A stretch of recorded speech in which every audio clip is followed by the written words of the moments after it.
So this is long overdue. Farid Leaks, aka Farid al-Bahrani, aka Farid Responds, did an interview with a former friend of mine some time ago. He didn't miss any opportunity to try to make me look like I was a bad Muslim. He called it the real reason Samir left Islam with Aarij Anwer. I had this in my backlog to deal with properly, to respond to this and to show you just how petty and desperate these guys are when it comes to defending their religion.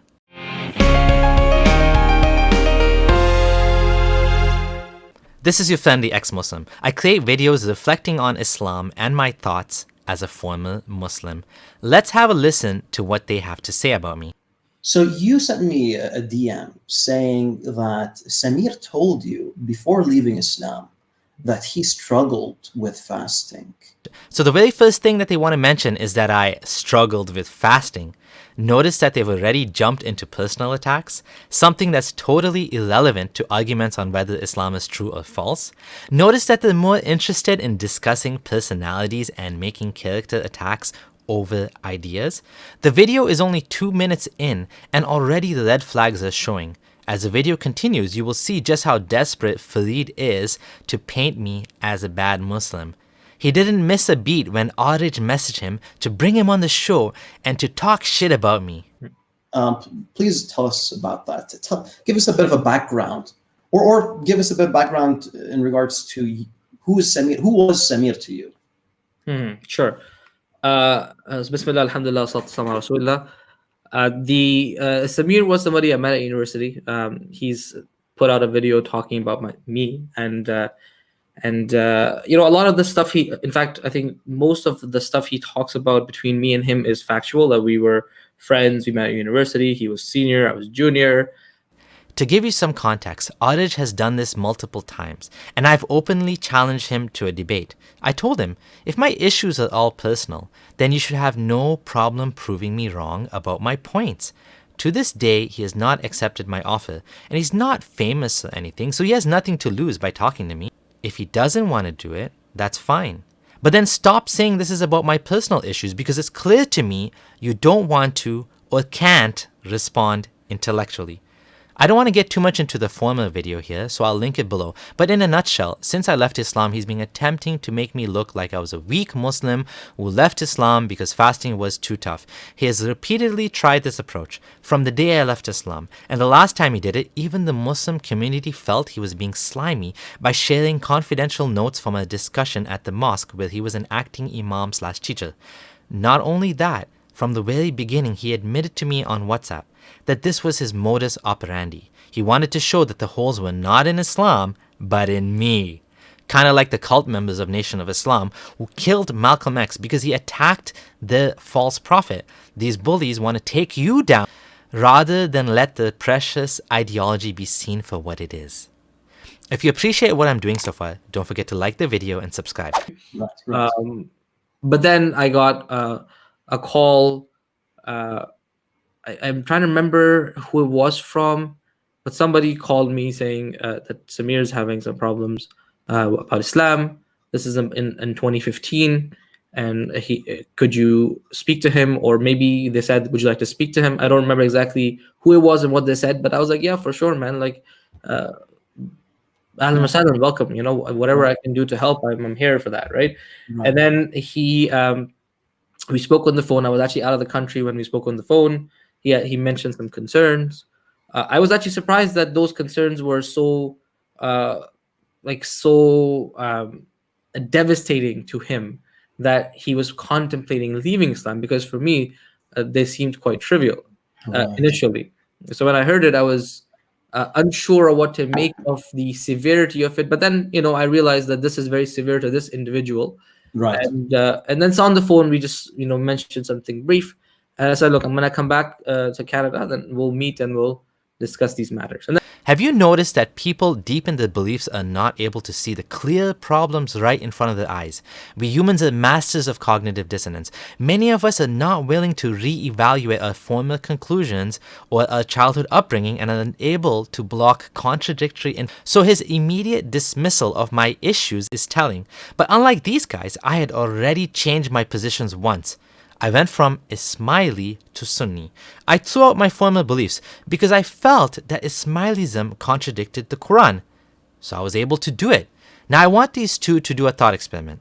Just imagine an Ismaili saying, "Oh look, Samir left Ismailism over that? What a joke. I can't believe he'd want to leave Ismailism over these silly points. Ha ha ha ha." Doesn't that sound like what Aarij is saying here? Aarij, of course, would not question why I left Ismailism. He'd be like, "Rock on, dude. You're the man. You left that false sect to join our true sect, the only saved sect." Do you know how much I heard that as a former Ismaili? MashaAllah, this brother converted from Ismailism. He's such a great guy. I love this guy. I look up to him so much. We should all be more like him. Look, he converted to Islam and he is so pious. This is what I used to hear. But when you leave Sunnism, oh no, he left for that reason? Objective people should try to take off their blinders and consider all claims, not just shrug them off because they don't like the sound of them. Consider that even your position may be false. Don't just blindly accept converts but reject them when they leave. Very one-sided, no? Then we met for a couple of hours. We had a long conversation about what it is that was bothering him, the questions. I tried to provide answers. Whatever answers I provide, I usually try to provide them from like the primary sources of Islamic literature, right? Like, so if it's tafsir, it's like the primary sources, or if it's hadith, then the primary sources of like the explanations of hadith, or the positions of scholars that is consensus or near consensus, etc. Right? So those are just very standard operating procedure. And I tried to provide answers, and some of those were like, I was like, look, that's a good question. I really don't know what this is, but whatever the answer would be here, I don't remember what issue specifically it was, but I said this is not like a particularly like core tenet of Islam, right? This is like a real like a secondary matter, and a secondary or tertiary matter isn't like necessarily the reason why a person abandons their faith. Right.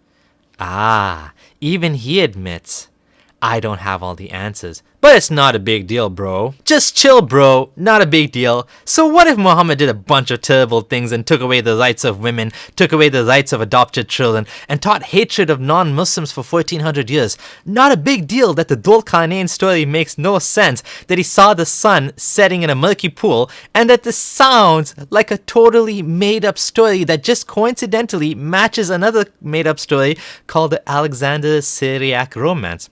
Nah, it's not a core tenet of Islam. It's just a story in the Quran. Just believe in Allah and chill out, bro." Right, bro. But no, this is not how we should operate. If the religion has problems, that means it's not from God.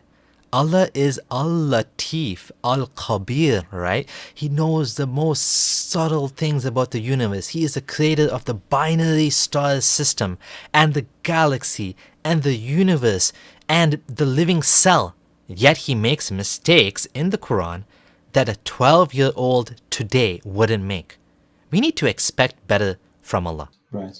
So as we're talking about this, that's when the issue of his struggles with the pillars of Islam came to the forefront. You see, and that for me was kind of like clarifying the picture, because here is the reality, right? Let me jump into this. That my sharing these details about Samir's struggles with fasting, like what's the reason behind that, right? What's my objective? So the reason why he has to explain himself now is because he looks like a slime ball in bringing up things we discussed in private. And like I said, even many in the Muslim community told him off for this. Yet he doesn't want to quit. He's doubling down now in his interview with Farid. That's all he has to offer though. Samir didn't like fasting. Samir didn't like fasting. The objective is that, like, Islam, for us, the way we understand it, is built on pillars. When a pillar goes missing, like in a building, the building will collapse. Similarly, leaving a pillar of Islam with intent hastens the collapse of a person's Muslim identity. It hastens it exacerbates the spiritual struggle, which in turn leads to making an intellectual struggle even worse. Nah, bro, just be honest. You're trying to find any dirt you can throw at me because that's all you have. All you can come up with is he didn't like fasting or he found fasting tough. And yes, I found it tough. Watch my video on why I don't like Ramadan for more on this. You'll see that Ramadan is a really ridiculous and unfair system of fasting that is forced onto the Muslim world. Optional intermittent fasting with water is great. Ramadan fasting, or should I say feasting, is not. Right. So as I was grappling with the questions and answers, and also trying to figure out why are these questions so devastating to a person, that is when that information was provided by him to me, then it kind of became more clear to me that, oh, okay, there is actually an abandonment of a pillar of Islam with intent, and that, that's a spiritual struggle that is making the intellectual worse. Leaving a pillar with intent. What BS is this? Many Muslims I know have trouble with Ramadan fasting here in Canada. It's as long as 17 hours a day, repeated for 29 or 30 days. Heck, up north it's even 19 hours. Even some of my family members who live in some of the up north areas in Canada had a tough time with 19-hour fasts done day after day. You know the majority of Muslims don't pray 5 times a day, right? But many of them fast. I used to do both. For 15 years I did it. I fasted every single day in every single Ramadan, making up any missed fasts. Ask my wife. I even used to keep track of her missed fast for her because she was either pregnant or breastfeeding or on her period. Ramadan was a big part of her life, man. We used to go to the masjid together. All 4 kids at the time, plus my wife and I, we would go and eat iftar there regularly and stay for Taraweeh. This is straight up slander, Aarij. You are a real douchebag to lie and say I was leaving a pillar with intent. You are completely misrepresenting what I told you. I did not leave any pillar. I missed 1 day of fasting in 2014 because I wasn't sure if I still believed anymore. And then I fasted the rest of the month and even made up the missed fast. In 2015, the year after that, I fasted every single day until I left Islam. And I was praying 5 times a day too, unlike the rest of the Muslims around me at the office and in my life that didn't pray. I used to be the one asking those Muslim co-workers, come pray with me. I was the one reminding them it's time for Jummah, let's go. I was the one who often led the prayers in the prayer room. Just ask my former friends who was the most religious of them. Ask them, was I sincere? Ask my wife, ask my kids. These lies make me mad because they are so far from the truth. You tell your friend who you think is trying to help you, you missed a day fasting, and then he goes around and blabs on the internet, this guy abandoned a pillar of Islam. He abandoned fasting because it was too tough. It's worth showing how desperate these guys are to make anyone that talks about Islam critically bad so that Muslims will discount all of my points. You can see here that Aarij is a person who is not able to comprehend that there are intellectual problems with Islam. The only thing that makes sense to him is that I didn't like fasting. That's what happens when you're so brainwashed that you can't even acknowledge the problems in Islam have substance, even if you don't personally have those doubts yourself. Yasir Qadi, someone far more knowledgeable than Aarij, knows this. He has at times been completely honest about this, admitting that people are leaving Islam en masse because of the holes in the Quran and in Islam. He has tried desperately to manufacture explanations to fix the holes, like saying Yajuj and Majuj, Gog and Magog, are zombies. Why would he put his reputation on the risk and say something like this? Because he knows the reality is that these ideas, these stories are not jiving in people's minds. They don't fit. They create cognitive dissonance.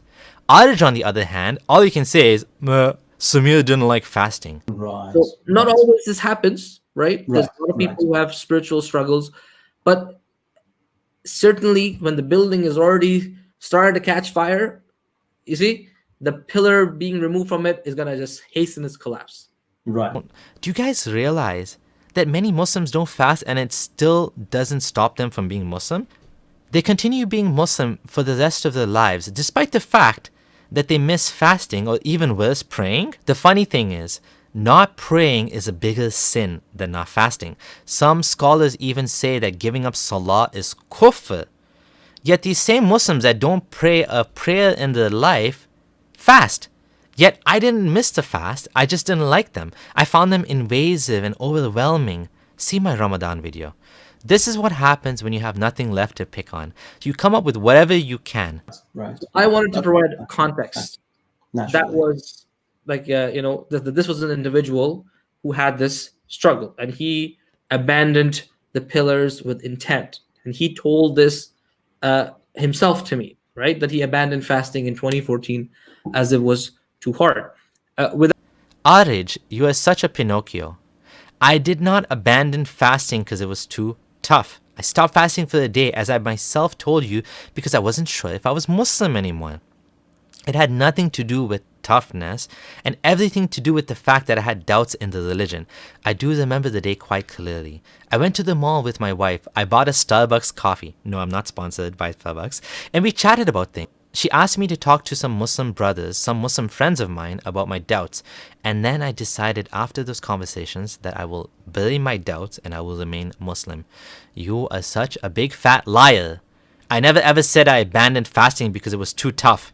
And if I abandoned fasting, how in Allah's name did I end up in the masjid for iftar in 2015 listening to Sheikh Dawood's butt tell me about how the scientists don't know anything and Allah knows better how he holds up the sky without pillars that we can see? That was a final straw that brought back all my initial doubts and made me end up leaving Islam after further investigation. You see, dude, your story is Swiss cheese. You took little pieces of what I said to make a story to make yourself feel better for wasting your precious lives over a lie because you don't want people to listen to me. Let's play your game. Samir abandoned fasting, so that's why he left Islam. Does that make any sense? Not fasting would make it harder or easier for me to be a Muslim.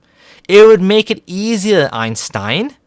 Let's say we go to the Imam and we say, Imam, is it better that I stop fasting because I find it too difficult, or should I just leave Islam? What do you think, Imam? What would the Imam say? Any reasonable Imam would say, okay, if you can't fast, then don't fast, but remain Muslim. Allah is merciful. Not fasting is a sin, but maybe one day you can make up for it. Maybe one day you'll get your Iman stronger. Would anyone tell you that not fasting is a sign that you should leave Islam or that'll make you leave Islam? It doesn't make any sense. Only a clown would say he missed fasting, he gave up fasting, so he became atheist. That's a complete non sequitur. People don't stop believing for that reason. People first have to believe and then they do the rituals, not the other way around. What kind of moron says the rituals make you a Muslim first and then you believe? Even the fast itself. It's not valid unless you first believe and you have the intention to fast before the fast starts. Ask any scholar. If you woke up late one day and you didn't know it's Ramadan and you didn't plan to fast and now it's Ramadan, is your fast valid? No.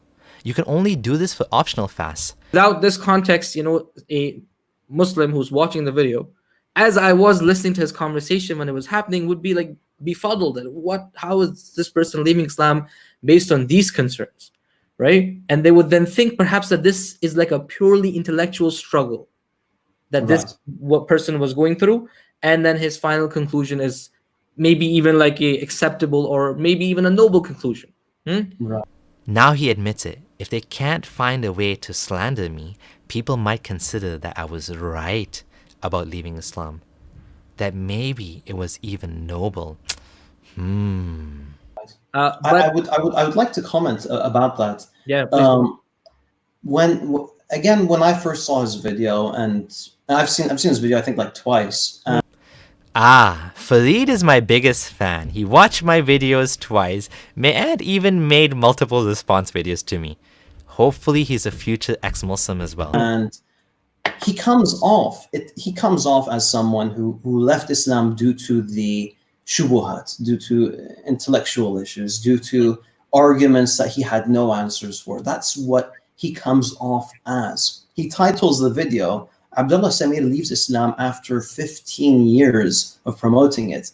When I read this, I thought to myself, oh my God, Abdullah Samir left Islam? And then I remembered, I was like, who's Abdullah Samir in the first place? I don't even know. So he markets himself, right?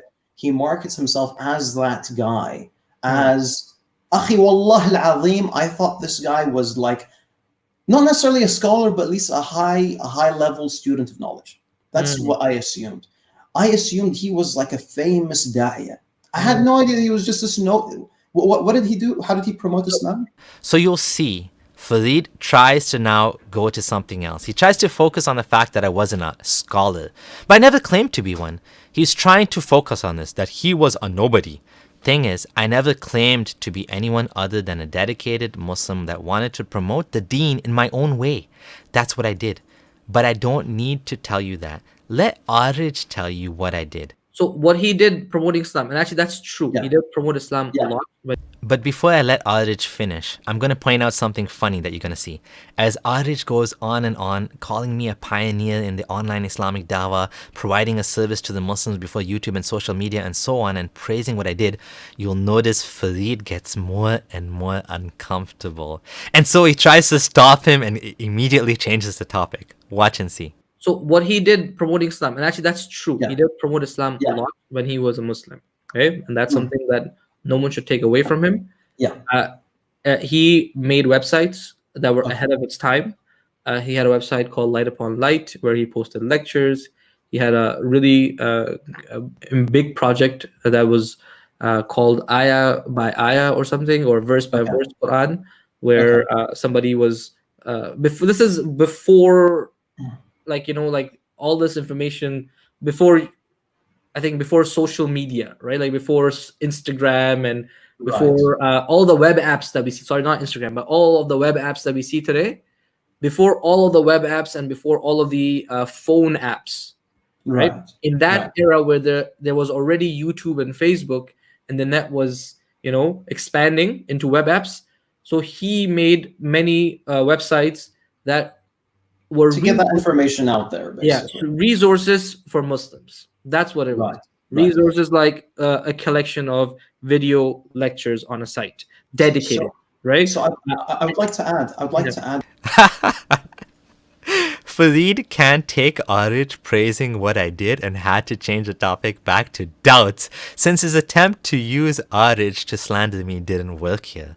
So yes, I assumed that it was as you put it well. It's just a matter of him being influenced by the shubuhat and him being influenced by the doubts, and he built this narrative by marketing himself in that way. Yeah, and that's why we're even doing this, because akhi, seriously, some random guy who had a website, who put some lectures up. And that was good. It was good. I mean, it's a good thing to do. No doubt about it. Yeah, it was no doubt. However, he wasn't a student of knowledge. Not at all. He wasn't a student of knowledge.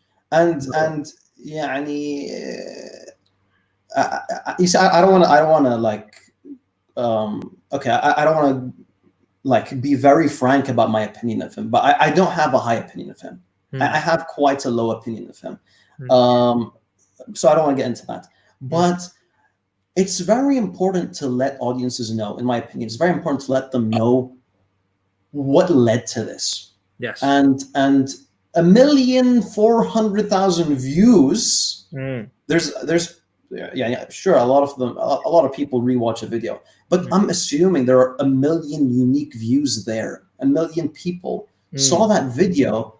A lot of Muslims may have been influenced, and yes, there are Muslims who have been influenced by that video. People have saw that video, and that started to shake their faith, just simply because this guy marketed himself as someone who was somebody, and he wasn't. So let's get back to the matter. Fasting. He struggled with fasting. There was another thing that I saw on his website. It's up on his website. And again, this isn't like some sort of personal thing. Abdullah Samir himself has the video up. I'm not exposing him or anything like that. This is something that you can find on his channel. He has a clip of him talking about how talaq, the whole concept of talaq and the rules of talaq, that almost ruined his life. Because basically he divorced his wife 3 times on 3 separate occasions, and he was supposed to leave her. He knows that Allah subhanahu wa ta'ala has commanded Muslims that divorce their wives 3 times to leave them, and that's it. However, he chose to ignore that, and he decided to ignore the law of Allah subhanahu wa ta'ala. He decided to ignore the Sharia. He just said, hey, you know what? I feel like I know better. I don't want this thing to ruin my life. And you know what? I'm going to stick with this. And I do believe, I sincerely believe that this led him down a slope, and this plus the fasting and all that. I'm who knows? There may be some other things as well that had led him down this path. Okay, now the talaq issue. Yes, as he mentioned, I made a video about this, and this is actually a really big problem in Islam that puts the entire marriage of a couple at risk at the whims of a man's emotions. Even though I did say talaq multiple times, I decided that the love for my wife and being together was worth more than some words I said in anger. I grew a lot. I got married at 21, and I had a lot to learn about women. My marriage to my wife was my first experience with a woman. And anyone that's been married knows that that understanding women takes some time. I mean, what normal couple doesn't regret saying some things in anger to each other? Only in Islam do you have this issue where you can divorce someone and end up regretting it, and then you can't get it back until your wife has sex with another man before you can marry her again, which is called halala. The whole divorce system is so stupid that this used to cause me massive cognitive dissonance as a Muslim. I couldn't square 2 and 2 together. That this was from God, yet it was such a stupid and messed up, terrible system. And so this brings us to the end. I just responded to the first 15 minutes of the video, which addresses the core points against me because they waffle on and don't really say much, but repeat themselves. In conclusion, their entire argument is ridiculous. People don't leave Islam because they stop fasting. Stopping fasting doesn't make a difference. It doesn't make you any more likely to not believe. Belief starts with certainty. And then ritual happens after. People's doubts don't get worse because they don't fast. Fasting is just one ritual among many. Even though I was dedicated to this ritual, I found it a struggle. That's part of being a Muslim, right? You do things that are tough. It doesn't invalidate your faith. If these guys wanted to actually have a conversation with me, then why don't they? What invalidated my faith was a combination of factors. My ever-growing knowledge of science and the world led me to realize the Quran is a flawed book, and when I decided to challenge it, it just fell apart even worse. It could have happened the other way, that the Quran would have proved itself as I looked into the details. But alas, every single thing I used to believe about the Quran as a Muslim ended up false under scrutiny.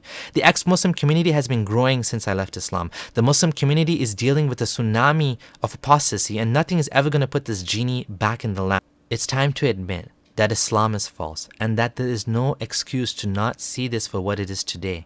If being ex-Muslim for nearly 6 years has taught me anything, is that the holes are just getting worse and worse over time. Islam is a leaky bucket, and soon the holes will be so big that no amount of cover-up and patching will be enough to fix it. My life is so much better since I left Islam. I have no regrets. Don't forget to like this video and subscribe. I want to say thank you to all my patrons and donators and supporters. I really appreciate that you guys have continued to support me, despite the fact that I haven't been putting out as much content lately. This is your friendly ex-Muslim signing out.